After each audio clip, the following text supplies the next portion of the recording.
I know many of you work in government and some on Capitol Hill, so I'll be brief. I know you didn't come here to hear me speak, you came here to hear yourself speak. And so I'll try not to get in. I'll try to cut short and let the question and answer. I'm sure most of you, the ones at least not drinking beer, watched the presidential debate last night. It is odd watching these two guys. I can't get over how odd it is. Most politicians, I mean, many of you work for them, are like Biden. They're like complete, they invade your personal space. You know, they rub the back of your head when they're talking to you. They stand up too close to you. This is going to sound like name dropping, but I call it reporting. I was in Aspen, Colorado, getting in touch with the Real America this summer. And I'm walking down the street and there's Bill Clinton. And so he's watching a high school jazz band play. And I walk up and we're listening to the music together. And because he's Clinton, he's lecturing to me about how good the saxophonist is. But he has to get all over me and, grab, and so we're, over the course of a couple songs, it was like we moved 30 yards. I'm like cowering away and he's like, actually I was up at NIH a couple months ago and a neuroscientist there showed me a video of a girl with Williams syndrome. And Williams syndrome is like reverse autism. And so the kid, she's about 18 months, she has no interest in any physical objects. And so she's in the video, she's in the room with another kid who's trying to juggle, knock over blocks just to get her interested. And she just wants to get right up into his face and look in his eyes. She just wants social connection. And I'm looking at this kid with Williams syndrome. I'm thinking, this is every senator I've ever covered. This is what they have. And so my joke is, if you don't have those natural political skills, you learn to fake them. So I was covering Mitt Romney a few years ago, and he was campaigning with his 4 perfect sons, or 5, I guess it is, Pip, Chip, Rip, Sip, Dip, and Lip, and Skip. He goes into a diner, and he's introduces himself to each family at the diner, and then asks them what village in New Hampshire they live in, and then he describes the home he owns in their village. And he goes around the whole diner and meets like 30, 40 people. On the way out, he first names almost everybody he's just met. And so that's sort of training. Still, to watch the debate last night, I'm always struck by how little of the normal political skills these guys have. I thought they're both effective debaters, but how little of the normal connection that a Biden would have, or a Clinton, or most politicians, and what forced them to go in the complicated subject. And they are both cool personalities, not hot ones. So anyway, I don't know where that came from. I'm going to talk about politics, and I'll get back to the presidential field, but I do want to talk more broadly. I'm definitely a believer that politicians, as somebody said, are the slaves to dead economists, and to the slaves to dead sociologists, and theologians, which is what I wanted to start with today, because I do think Tom Wolfe was once asked, what's the most important thing that happened in your lifetime? And he said, oh, that's easy, co-ed dorms. And what he meant was that the big changes are not the ones that come from the top down, they're the cultural shifts and moral shifts that happen spontaneously. And I want to describe one moral shift, which I think is the context for politics today, and then get a little back into the way the actual politicians are trying to deal with this shift. And I'm going to start by telling a story of something that happened to me a few years ago now. I was driving home on Sunday night, and if you live in this area, which you do, you know, I hope, that if you listen to WAMU 88.5 on Sunday nights, they rebroadcast old radio shows. And so I happened to be listening to a show that was called Command Performance, which was a variety show that went out to the troops in World War II. And the episode I happened to hear was broadcast on VJ Day, on the day the Japanese announced their surrender, and it was live. And so Bing Crosby gets out there and says to the audience, we've just learned we've won the war, but I guess we're not too proud. We're just, we just feel humbled at this moment. We're just glad we got through it. And I was really struck by the tone of modesty in that. And that tone was replicated throughout the program. In the middle of it, Burgess Meredith, the character actor, gets out there and says, he reads a passage from Ernie Pyle, the great war correspondent, and Pyle says, we won this war because we have brave soldiers, we have great allies, we happen to have a country with a lot of material abundance. We didn't win it because we're God's chosen people, we're better than anybody else. We should just try to be worthy of the peace. And so, tone of real modesty. And I get home, I turn on the TV, and turn on the football game, and there's a pass, a quarterback throws a pass to a wide receiver, and who is tackled after a 2-yard gain. And the defensive player does what all professional athletes do in moments of great personal achievement. He does a victory dance in honor of himself. And it occurred to me I'd seen a bigger self-puffing victory dance after a 2-yard gain than I just heard after World War II. And this symbolized to me a shift in a culture and how we think of ourselves and how we present ourselves. A shift from a culture of self-effacement, which says I'm no better than anybody else, to a culture of sort of self-exposure and self-aggrandizement, if you want to put it that way. And so I do think that if you were in government in 50 years ago, first of all, you were probably a white male, so we wouldn't want to go back there. But you did have a certain sense of who you were and how you treated oneself. So the man who was head of the European theater when Command Performance aired was a guy named Dwight Eisenhower. And when Eisenhower was 8, he wanted to go out trick-or-treating, and his mom wouldn't let him because he was 8. So he threw a temper tantrum and punched the tree in the front yard so badly that all the skin wore off his hands, his knuckles. And she sent him to his room, made him cry for an hour, and then came up an hour later and quoted a verse to him that he who conquereth his own soul is greater than he who taketh a city. And 76 years later in his memoirs, Eisenhower said that was the most important moment in his life because it gave him a sense that he had weakness within himself, which was his temper, and that he had to spend his life combating that. And if you had that sense, which is really derived from an Augustinian sense of sinfulness, which was translated through Calvin and through American history, then you had a certain sense of, okay, I've got sin or weakness in myself. And you have to develop strategies of self-restraint. And so the man who was head of all armed forces when Command Performance aired was George C. Marshall. And Marshall was an extremely ambitious person, but had a code of self-restraint, which was he would never advocate for himself. And so in 1943, Franklin Roosevelt had to choose the head of Operation Overlord, the D-Day invasion. And Churchill told Marshall, you're going to get this job. Stalin told him he was going to get the job. He desperately wanted that job. And so Roosevelt calls him into the Oval Office, and Roosevelt says, would you like that job? Would you like to run Operation Overlord? And Marshall says, my personal opinions should have no bearing on your decision. And Roosevelt asks him 4 times, and each time Marshall says, no, you should really not think about what I want. You should do what's best for you. And Roosevelt took the opportunity to give the job to Eisenhower so he could keep Marshall close to home in the White House. And Marshall was crushed. It was the day of the war. He went home early. But that was the code he'd lived by. And I do think people in those days had a certain sense of that code. There was a guy in Congress named Ward Judd who was a Republican congressman who was a missionary in China, a medical missionary, and who would go back and wash dishes because his problem was softness, laziness, what his father once called a playboy mentality. And the suspicion was that if you had a powerful job, that was corrupting. So you had to do menial jobs to just keep yourself whole. And again, another version of this code. And so that code is, I think, prevalent 50 years ago. And as I say, no one would want to go back to that culture, but that code, I think, was an important part of it, and that shifted. Now, the shift happened for a number of reasons.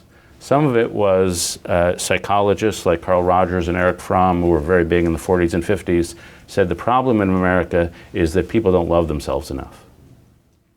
And so that shifted all of how psychology operated, how management theory operated, how the schools operated. And from a shift from self-restraint, self-doubt, to you gotta have good self-esteem. So that was one thing. Second, you had the civil rights movement and feminism. You had whole groups of people who had been taught to think too lowly of themselves. You had to boost them up so they would no longer sort of internalize their own oppression. You had a rise of individualism. You had also a rise of technology. In the last few years, a shift in Facebook, as sort of an information workforce where you have to brand yourself. So all up and down there's been a shift away from this code of modesty, you'd say. And this shift is measurable. So in 1950, the Gallup organization asked high school seniors, are you a very important person? And in 1950, 12% said yes. They asked the same question again in 2005, and it wasn't 12% who said yes, it was 80% who said yes.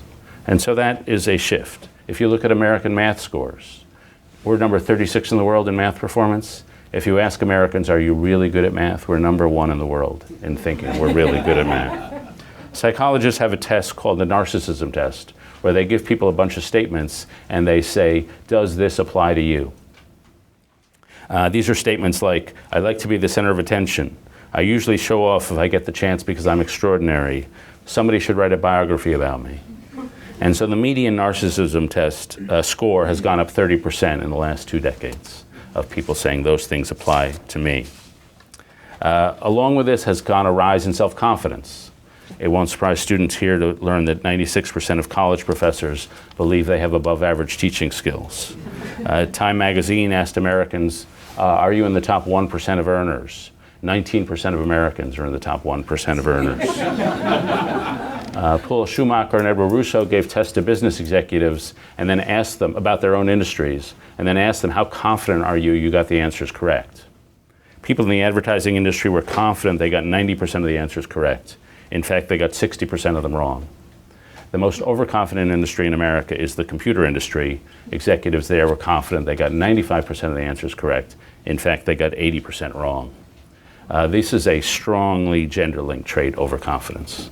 And so men drown twice the rate as women because men have tremendous confidence in their ability to swim after they've been drinking. And so there's been this shift in excessive overconfidence. Along with this shift has gone a tremendous shift in desire for fame.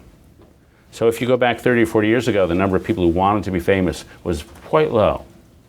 Now, if you ask 25-year-olds, would you put being famous in your top 3 lifetime priorities, 51% would put fame at the top, which is much more than being spiritual, leading an intellectual life. Middle school girls were asked, would you rather be Justin Bieber's personal assistant or president of Harvard? And of course, by 4 to 1, they'd rather be Justin Bieber's personal assistant. Though to be fair, I asked the president of Harvard, and she would rather be Justin Bieber's personal assistant. And so musical analysis of rap songs and pop music songs. If you go back to even 20 years ago, there's a lot of plural we. If you, in the last 10 years, it's the first person pronoun that has dominated the music industry. And you can measure these things in a variety of different ways. Now, to me, this shift in our conception of self, and really we've always had a Whitman versus Augustine duality in American culture. What's prominent now is the Whitman, I sing a song of myself, is prominent, and the Augustinian sense has disappeared.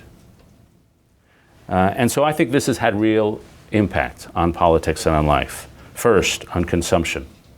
If you think reasonably highly of yourself, you're going to want to spend in a manner that A, befits your station, your sense of yourself, but also shows the world how special you are. So consumption patterns through the 20th century were astonishingly stable for about 70 years. And then they started shooting upwards.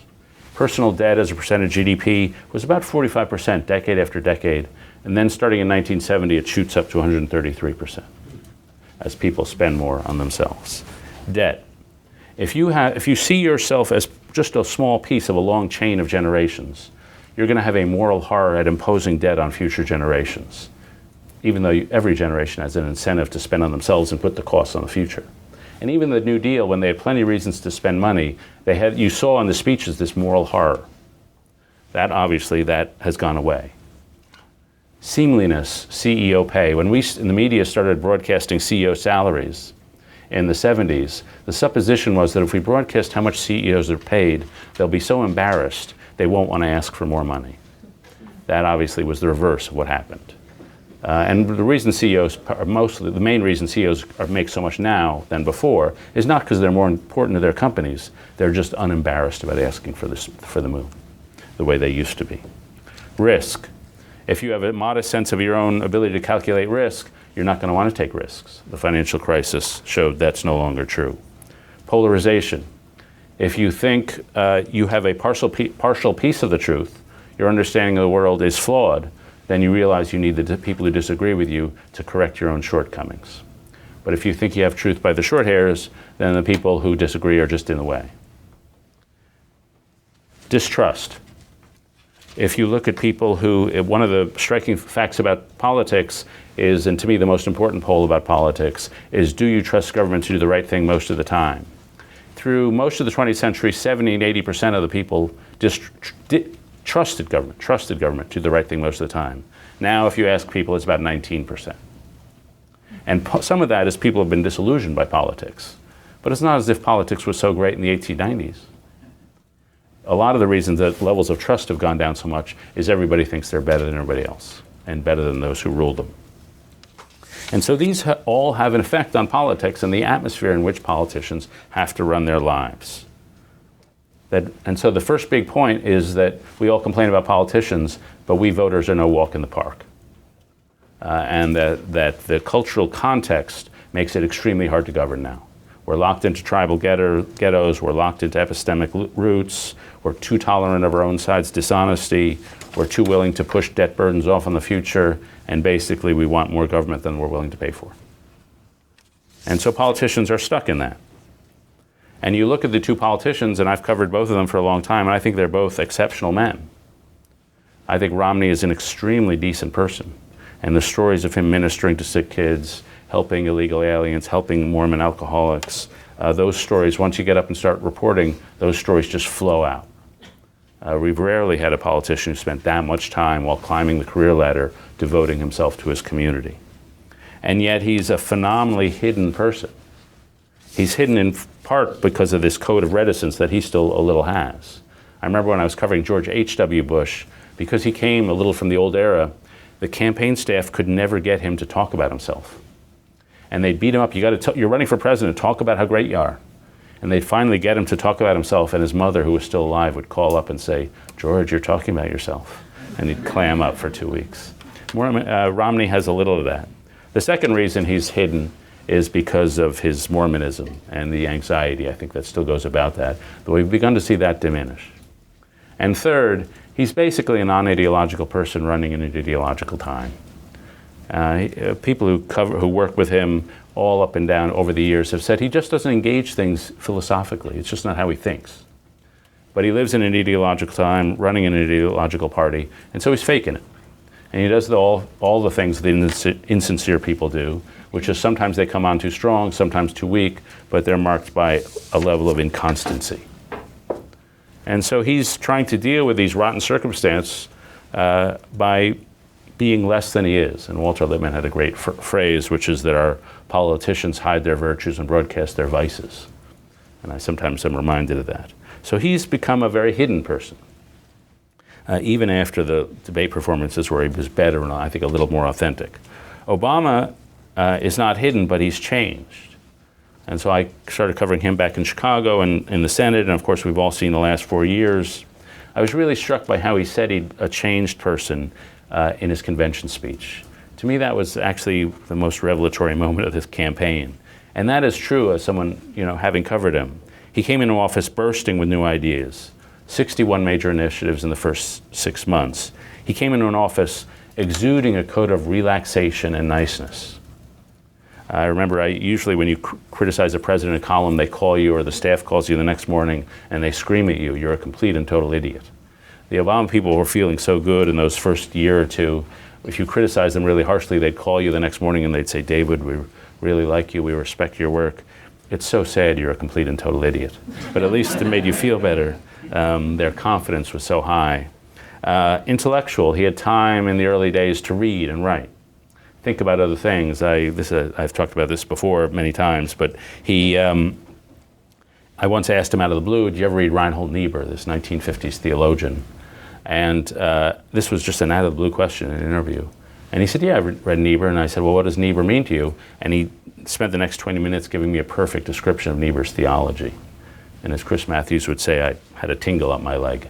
It was like, it was impressive. It was showing that he had time to not only read the stuff he needed for work, but time for his own self. And so that's the stuff that comes in, he carried coming into office, as well as a taste for raucous debates. If you looked at the people he hired in the first birth of his administration, they were big, loud personalities. Larry Summers, Rahm Emanuel. My favorite Rahm joke is he lost his middle finger in a deli accident, and Obama jokes that when he lost his middle finger, he was rendered mute. But if you look at the administration now, everybody who came in with a principal's personality has been replaced by somebody with a staffer personality. a quieter personality. And so now he's a little changed. He's become more aggrieved with how stupid politics can be. He's become a little worn down by the constant need to be around people. And his staff will talk about, he'll go up to Boston, they'll try to get him to invite some local politicians to ride with him in the car.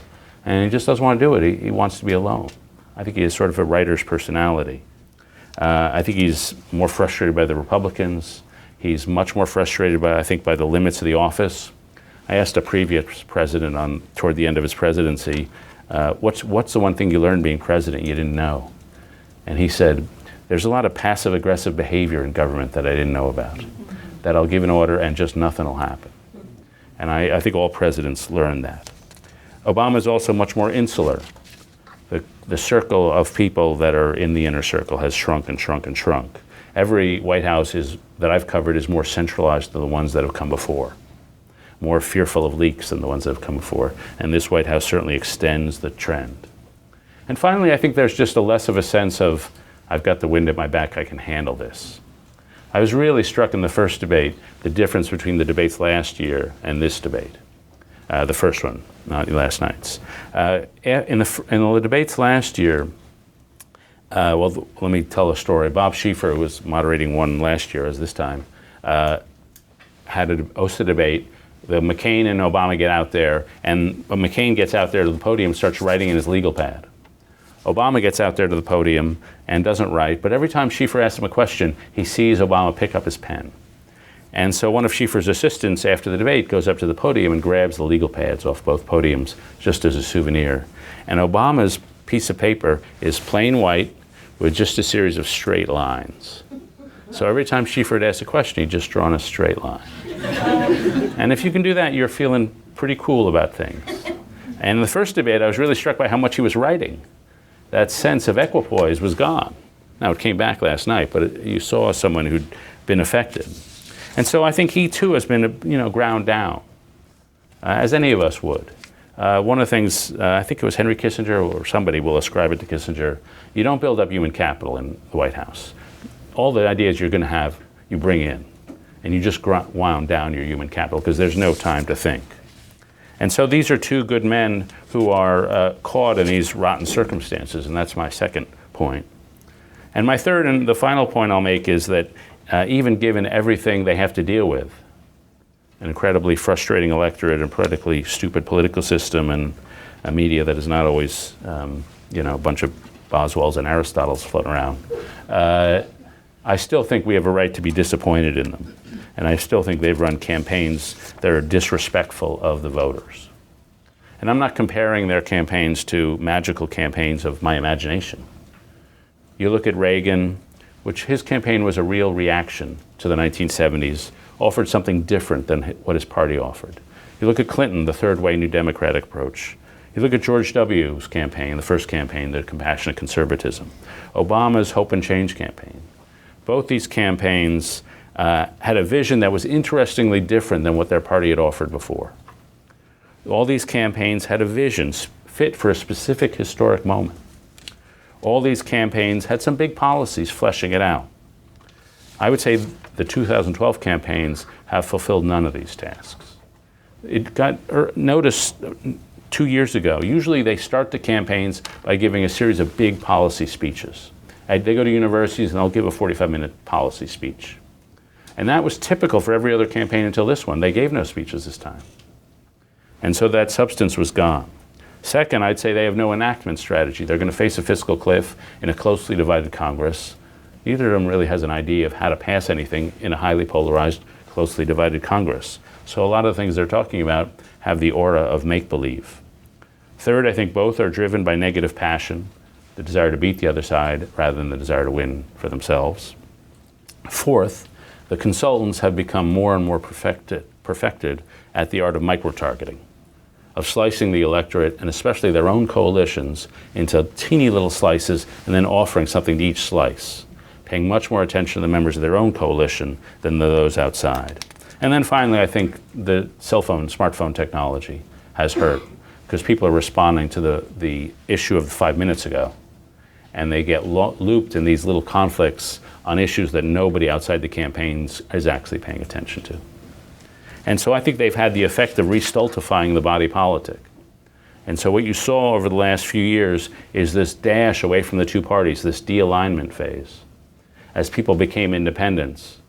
And I think there was a hunger for something new. There's a country where 2/3 of the people think we're headed in the wrong direction. 2/3 of the people are, sick of both parties. And so you had this lump of proto-independence there. But if you're offered a very orthodox campaign, Orthodox Democrat, Orthodox Republican, if you're offered the same basic debate we've been having since 1964, big government versus small government, if you're offered Soviet refrigerator plant A versus Soviet refrigerator plant B, then all those independents just clumped back to their normal blocks. And a chance to shake up the electorate has been, I think, squandered. And so I become, I'm not sure who's going to win, obviously I have no clue, but I've become much more pessimistic that the next few years are going to bring a big period of policy fertility, policy productivity, in part because Romney's sort of running on an agenda, Obama sort of isn't. But either way, none have the enactment strategy and none have prepared the electorate for what's about to happen. And so I'm sort of 40% thinking we'll walk off the fiscal cliff sometime over the next 6 months, and that a recession will happen. Much more significant chance than would be. And I'm much, much more pessimistic over the long term that we'll do the sort of big budget deals that I think all of us in this room need to be done. And so the final thing I'll say is that it seems to me we're in this sort of unstable, I don't know if I want to use a Marxist term, pre-revolutionary period, where the two parties are really, I'm not sure they're intellectually exhausted, but they're pinioned to very orthodox positions, and it's very hard because of internal suspicions to break out of those positions. The electorate, however, is not there. The electorate wants something new, and the times will demand a new style of politics. And so I think eventually there's going to be a forcing action, probably a fiscal crisis, that will force one of the two parties to change. The Republican Party will face an immediate forcing action in that in 4 years there aren't enough white people to re-elect them, and that they really have a problem in the very near term. So they'll have to change, and the Democrats will have to change for other reasons. And so my fantasy is that the sort of change I want will come into being. And to me what's frustrating is that we have two, I'm going to simplify political theory for in a second, we have two parties, but we have three movements in American history. We have a liberal movement that believes in using limited government to enhance freedom. That's the conservative movement. We have that's conservatism. We have a liberal movement that believes in expanded government to enhance equality. And so these are the two orthodoxies we have in front of us. But through American history, through much of American history, there's been a third movement that begins with Alexander Hamilton, stretches up through the Whig Party, up through the early Republican Party, up through Theodore Roosevelt, which believes in limited but energetic government to enhance social mobility, to give people the tools to compete in a capitalist economy. A little less interested in equality than the liberals, a little less interested in freedom than the conservatives, more interested in mobility, and more willing to use government in limited, energetic ways to get there. From Hamiltonian policies to the Republican policies of the 1860s, land-grant colleges, Homestead Act. It seems to me that's in a period of widening inequality, of wage stagnation, and really of diminishing social mobility. It seems to me that's the agenda that's sitting out there. And we haven't had that other movement either capturing one of the two parties, in part because the middle in this country is under-institutionalized and intellectually brain dead. If you go to a dinner with liberals, there's a bunch of academics with ideas, conservatives, intellectuals with ideas. You go to a dinner with centrists or moderates or proto-Hamiltonians, it's just a bunch of lobbyists. They got no ideas. The big centrist force that's now out there is a movement called No Labels. You can't found a political movement if your first word is no. You got to be for things. And so to me, we're in this period where the two parties will probably fail to reach some sort of significant agreement, and some new movement will arise.